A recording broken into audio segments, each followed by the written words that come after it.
Hey everybody, it's your girl Heavenly B, and you're locked in with us to another episode of the Prince George's Weekly, where we give you the what's happening in PG County and surrounding areas, and we talk a little bit about what's going on in our world as well. So we've been on this thing where we are reviewing podcasts and seeing what we like from podcasts and what can be tweaked based on our experience and also based on just being listeners and viewers, right? And I feel like this time that we're in is a very podcasty time. So what we're giving you all is insightful and it's going to help you as you launch your podcast. Because I know you're going to launch your podcast because you got together with your homeboys and your homegirls last week and y'all had a good conversation. You said, we should start a podcast. So when you launch your podcast, at least you already know what to prepare yourself for. Okay. So today's review is going to be on a podcast that I listen to pretty often. I'm not like a person that can't wait for like the episode to come out, but when it's promoted online, if the guest is somebody I want to see, I listen to it quite often. I'm like a regular listener to this podcast, and it's called the Dear Future Wifey podcast. So, Dale, I'm sorry I didn't even introduce Dale. Say hi to the people, Dale. Hey, I just started talking and forgot Dale was here. Okay, Dale, how was the podcast to you? this was the first time I listened to this podcast. Yes, I've heard about it, and I probably heard about it from you, Heavenly, but I heard about this podcast, and this is the first time I've listened and watched it. So, first of all, I got a bone to pick with you, and I got a bone to pick with David. Let me start Uh-oh. off. As an academic, I'm a little bit OCD, and there's a difference between a podcast, a video podcast, and a podcast. And this one, the video is necessary. You Mm, really have to watch this one. Now, the one that David did 2 weeks ago about the R&B industry, I mean, you could listen to it, but the video wasn't necessary. It was helpful. For mm. this, you really had to get the video to get the full effect of the podcast. It's like a TV show, and Okay. the host is really animated. And if you're not catching the animation of the host, you're really not getting the full effect of the podcast in this case. And that okay, so I have to do some research because I never even listened to it audio. I'm pretty sure he probably has it, but I want to do extra research to confirm. What I will say is what you're saying builds on what we were talking about in general is that that's why people want to see us. Right. All of us, Right. every media personality, host, podcaster has facial expressions and mannerisms that just can't be caught. The audio just can't catch. It can't really make you feel it. It doesn't bring it home. So that people like to watch you just to see when you raised your eyebrow when that person was talking. So Yeah. they Okay. see that you disagree. I agree with you completely for this one. For the last one, I don't think I needed to see those people. Okay, I got you. The other one was good, but to see them didn't add much to it. This one, I mean, seeing the host and seeing the guests and the way that they interact together and the little touches and the Mm, falling off the chair laughing, those things sort of really are part of the entire experience. And mm. that part I think is necessary. I don't know if anybody ever wants to see my face, but They I do watching. I We do have give a liquor.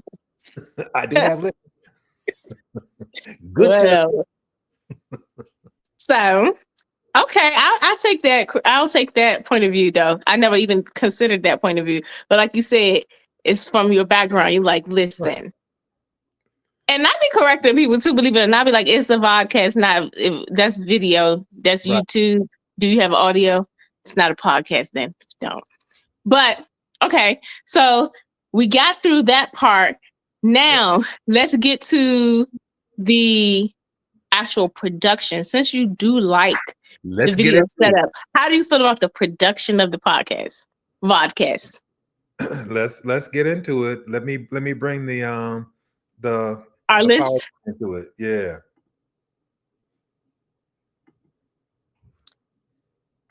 While he's pulling it up, I was just doing a little hair check. I would do a hair check, but I'm just trying to hold on to any little piece of hair I still got You got hair full. right now.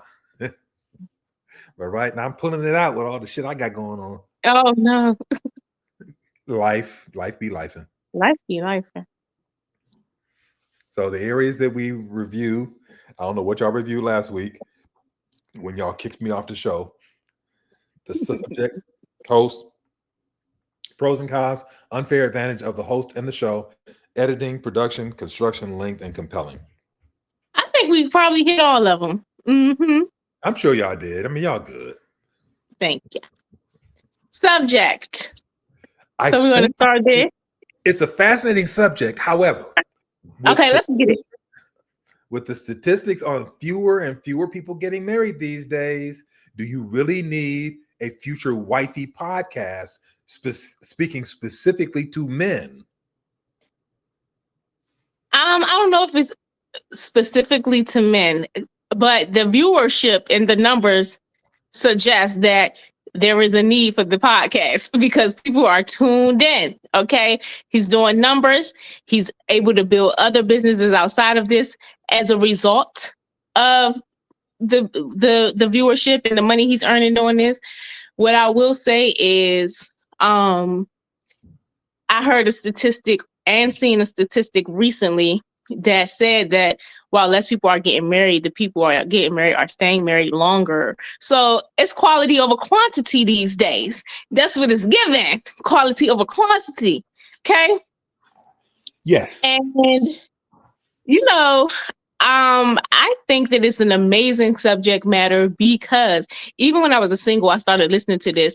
And you know this about me just from when we were recording Love Uncut, how sometimes you have to hear positive messages about the things around the things that you desire, and not to give you just fluff, because in this podcast, they do talk about the highs and lows, the ebbs and the flows, but it's not a show where it's like daunting and woman bashing or male bashing and marriage bashing. It is a good balance of reality, which is both good and bad. That's reality, right? And so it was good for me to keep me encouraged in my single season. It's good for me in my married season to hear other people's stories, just so that you don't feel so different. Like, oh, like this is normal, okay? And I think that it is necessary. The only thing I don't like, Okay. because first of all, I feel like me and my husband won't be on this show. Okay, so y'all heard it from my mouth. Me and my husband won't be on this Speak show. it into reality. Speak it into reality. Yep. Everything I want, I get in this life. Now I don't get it when I want it, but I always get it. So, I'm over it being called Dear Future Wifey. Speaking of speaking things into existence, I don't like that we keep speaking future over this wifey thing. And I know it's branded, so it's like, okay, how do I shift that?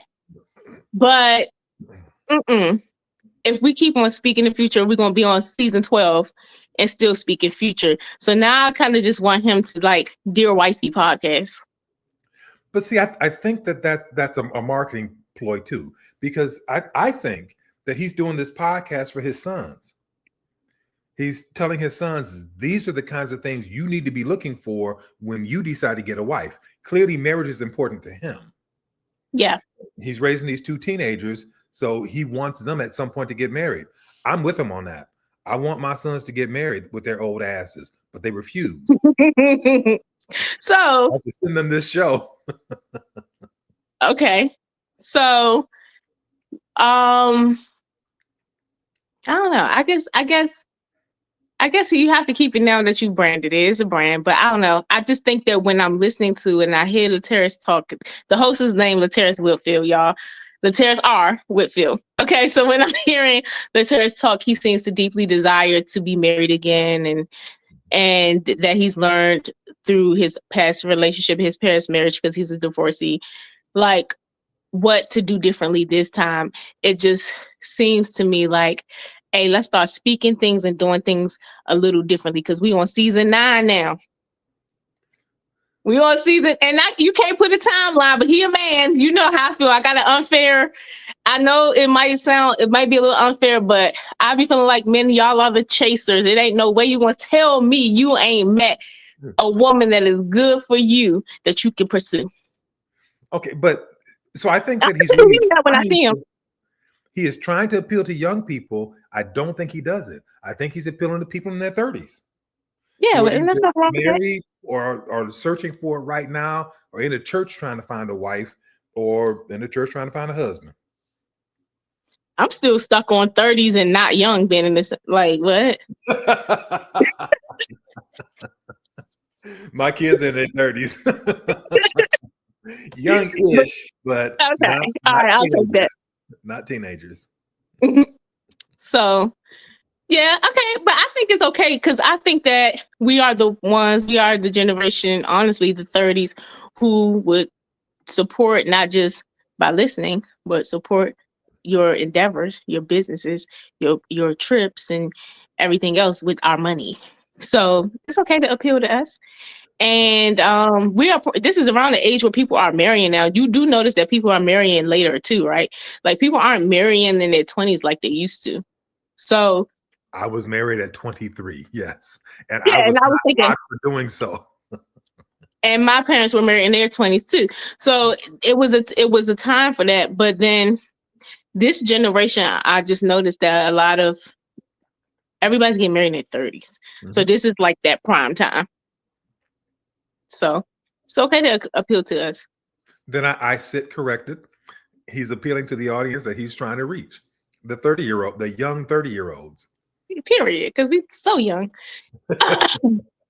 So host, we're talking about the host. What is your take on his vibe, his hosting skills, his personality? Does it keep your attention? Oh, I think he's phenomenal. Okay. If I were trying to teach someone how to host a podcast, I would suggest his style of podcast hosting because he's Mm-hmm. able to ask the right question at the right time and get out of the way for the answer. Mm. I think that's something And everybody gets. and it's you're right. I like that what you said, but you build on top of it. It sounds like friends talking, but There, not friends talking where it's like all over the place. It's right. like friends talking with a plan. So it's Now, very light. Mhm. I got to tell you, I was not happy when I opened up this podcast and it's an hour and a half. Why are we doing an hour and a half? Until I You heard know what? and listened to it, it made a lot more sense to me. Okay. Okay. I was gonna say that because I thought listening, I said, dang, I said I'm gonna have to come hang my head in shame and tell the guys. I think we just a little outdated. Because all the This one, podcasts are long. All of this them one are kept long. me. I went all the Uh, way through it, and I'd have a very short attention span, but this one kept me. me too. Me too. So then I realized we just gotta adjust to this new thing. But theirs was long and good. Yes, Yeah, long and good. yeah. So Now what hold on, kept you? Oh, hold on. sorry. This one brings up a whole other issue. We're going through this thing, and we don't have David here, and I think David would have a lot to say specifically about this podcast. Uh-huh. I know. I thought about him and was listening to it again. I was like, we gotta Yeah, get my boy see, opinion on this. I was thinking maybe we should cancel and let him and pick a date where we could all be in on this one. But we're just going forward. We're good. We're gonna stitch him in. We will stitch him in. He's good at that. David's reactions. Reactions. He's gonna be Mhm. editing this thing anyway, so he's good at it. Yes. So I So think what's that's great. what's our next thing we need to tackle? The pros and cons. Okay. Even Also, though I go was ahead. entertained for the full hour and 28 minutes, I think the length was a little bit too long. And I think they could have been edited down to 65 minutes or an hour. You know, I gotta disagree this time. I think I would have felt like it was too short if it cut it down, and we would have missed some good stuff. So I can't think of any cons honestly for this episode anyway. Yeah, and I actually want to listen to more episodes, so I really have. Hey, that's a good thing. Okay, That's a Sarah, good thing. still. That is the biggest endorsement I can have. I will find this again and listen again. Listen to more episodes. Yes, you should. I really love the podcast. It keeps me like encouraged to keep my mind. Oh, you know which one you're gonna like? I think the one he interviewed Lynn five Toler? love language guy. Lynn Toler, that was Oh, good. yeah. You gotta listen to the Lynn Toler one, and then the guy that wrote the five love language book, Gary Chapman. Gary Chapman. That Yep. was good. That Okay. was good. Okay. He's good guests. He gets really good guests. Mm-hmm. Yep. So pros, of course, I love Kev and Melissa's energy, their story. So they had a really good. I mean, he had really good guests this time, and like you said, he gets pretty good guests often. But I like how they bounced off of each other. Cracked me up how Kev was almost co-hosting the show, like interview. I got questions for you, like and it wasn't. Why'd you cheat? What did you cheat? Why did you cheat there? Very, very heavenly coded, because that's some crap I would say. So that was a pro. The production, the camera quality was good, the sound was good. Yeah. Everybody looked good and melanated and moisturized, and it was a vibe. Can I add one more con? Okay. And I think this is a con across the board. Everybody's using the same mic. Everybody's using the same mic stand. In all of these podcasts, they're using the same mic and the same mic stand, and it's right in the front of the camera. So everybody's holding that exact same mic. Come on. If you're doing the video, do the video fine. But use So what you think? Off mics?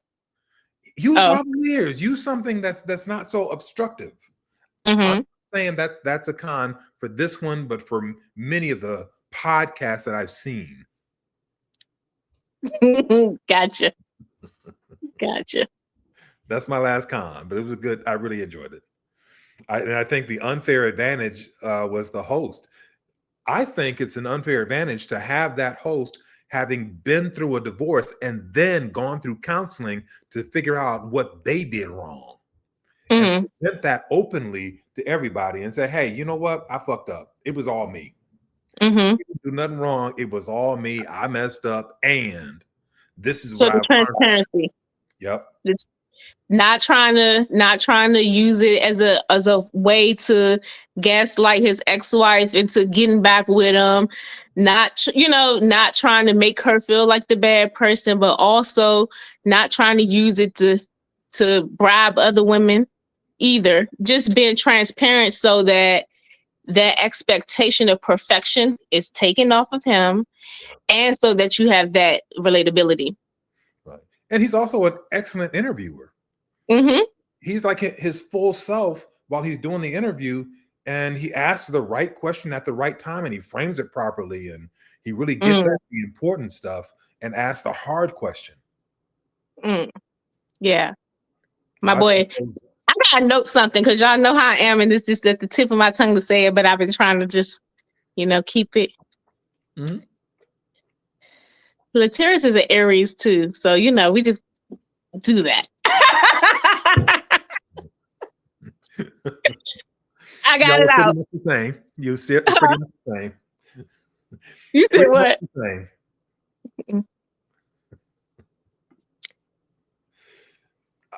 However they edited this episode, I think they edited it perfectly. It felt like it was a stream of consciousness. It did not. There didn't seem to be an edit point that needed to be taken away. However, I don't even think they edit. Okay, go ahead. I don't think they do. The only issue I had were the YouTube commercials. They're so popular. They got commercials, and the commercials, they try to put them at the right time, but they don't. But I did like how I don't know if this is what YouTube is doing now or if he edited like this, but it's like a fade into the commercial, fade out type of thing. I like that. It's not like that hard transition like it used to be. That was kind of smooth. I was like, okay. And this is my first time paying attention to that. Okay. Yeah. And Mm-hmm. I don't know if he did that or if they did that or if that was a YouTube thing. I think it was a YouTube thing, but I don't know for sure. The commercials were short enough where I wasn't trying to skip. Right. I messed up because I was cooking while I was watching it. So I was able to do the commercial. My hands were wet, so I couldn't do the skip thing. And they were short enough so that it didn't bother me. It wasn't bothersome. And it didn't seem like I heard the question and then didn't get the answer because there was 2 minutes in between. It was not like TV. Yes. Yeah. I think we talked about production already, so we might can just move past this one. Construction.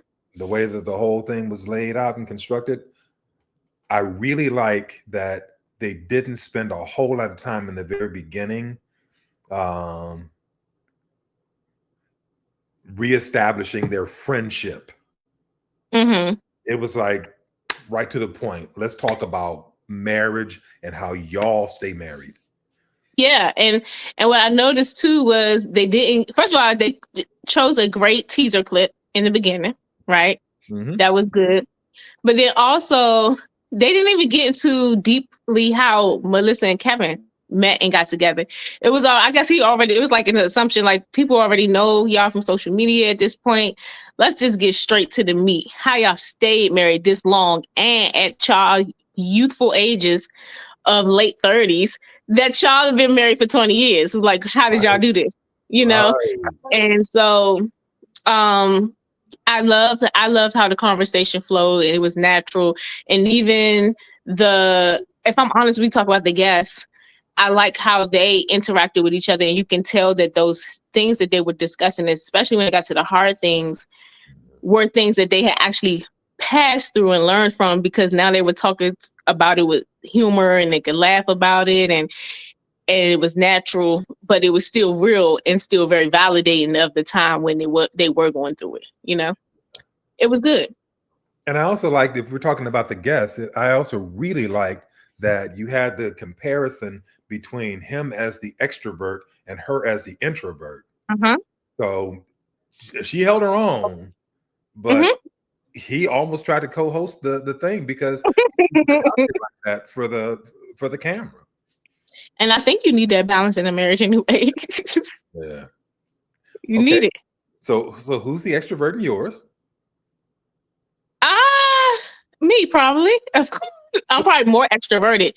I don't think. See, I always my personality is complicated because I'm an extroverted introvert, right? But I think in public settings, I'm probably gonna be the more vocal one over my husband. Yes, Yeah. but he ain't going. When he do speak, you better listen because he don't speak that much. So overall, do we agree that it was a compelling episode and a compelling podcast? Yeah. I vote absolutely yes. I will go look for another episode. Yay! It Y'all was, know I feel good because I chose us to review this one. yeah. What is David gonna have for us next week? I don't know.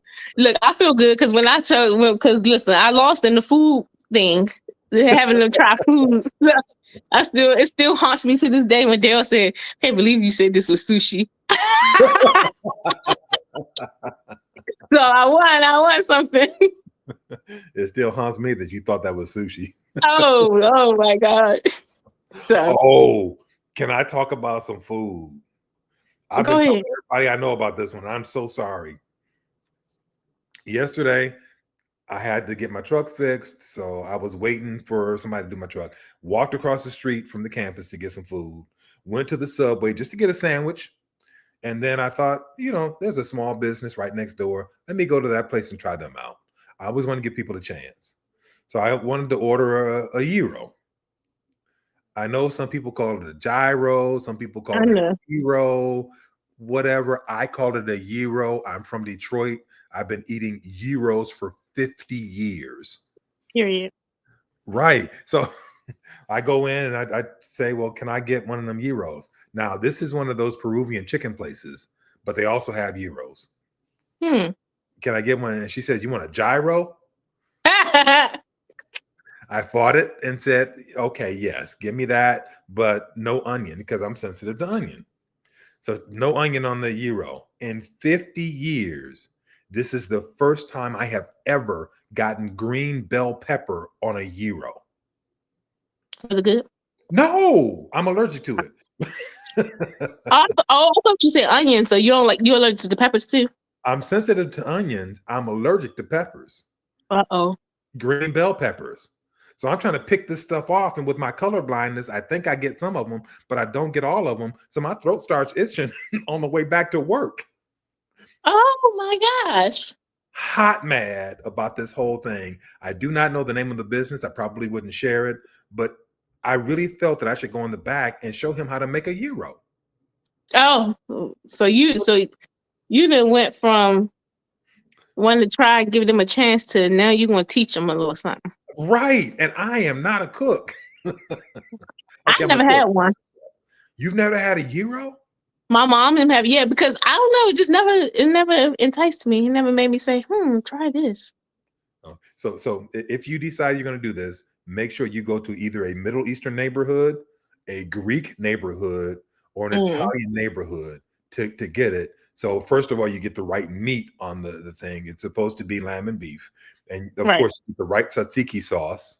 So people know what they're doing with the sauce. And if they're not making their own sauce, don't eat that thing. I don't do onions, but they do red onions on there. And the flavors between the meat and the sauce and the onions and the lettuce and the tomato is really good. I believe it. And I love me some onions, and I like lamb. I love lamb. So we good. I'm going to try it out. When Gabriel comes here, I'm going to take you out to the good gyro place. All right, cool. Treat you out to a good meal, a good gyro sandwich. Period.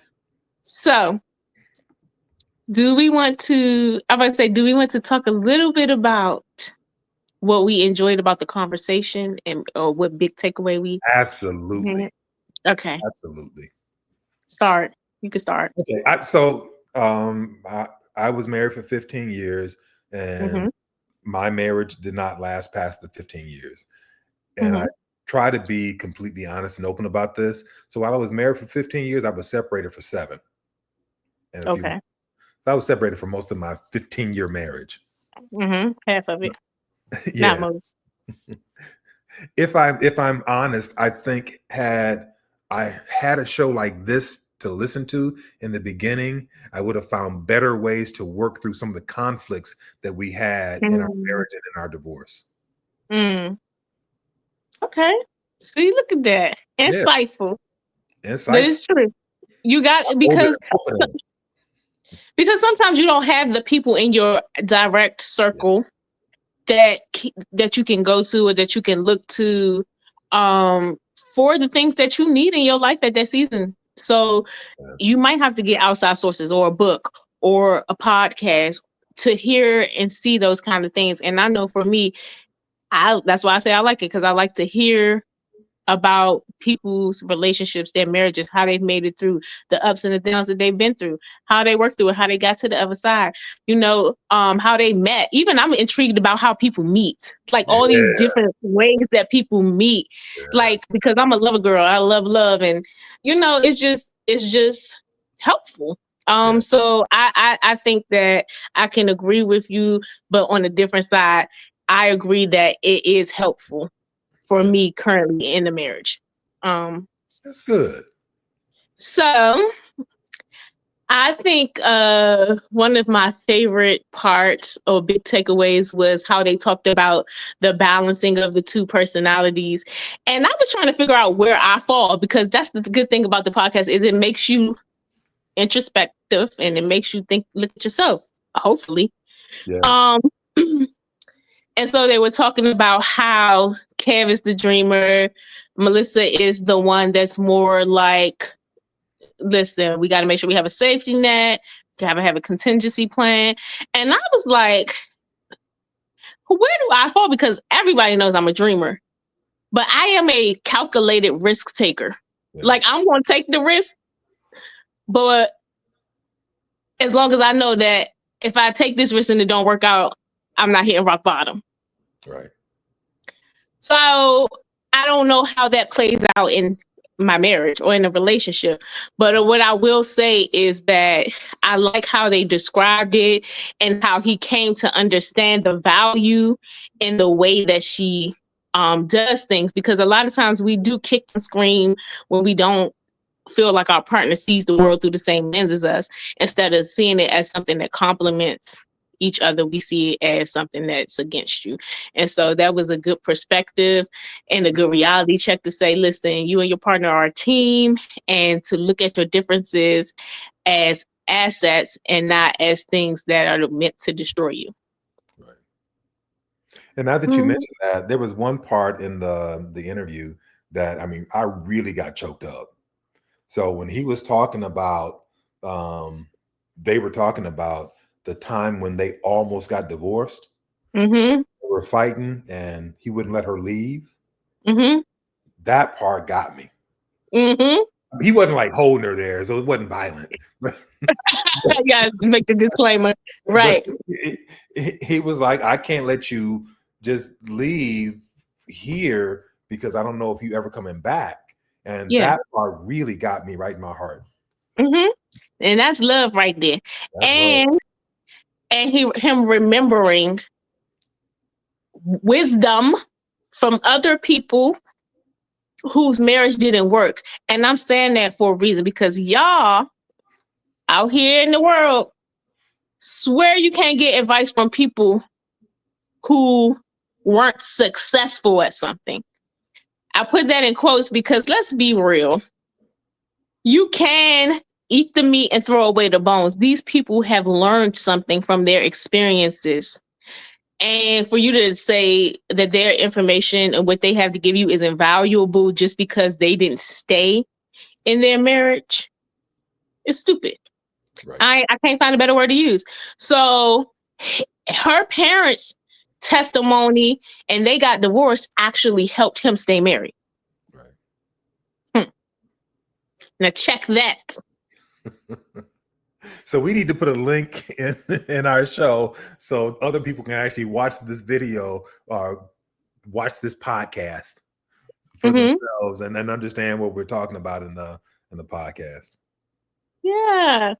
Well, I think that was amazing. I want you guys to check it out. We're going to drop the link so you guys can get a full listen, and then you can tap in with us, comment, and let us know your thoughts. And if you see it the same way we do, and guess what? You don't have to see it the same way we do. But if you do, um, let us know in the comments. If you don't, let us know in the comments so we can debate. Right. Uh, until this is all for today's episode, guys. Until next week, we love you guys. Peace. Mwah. Bye.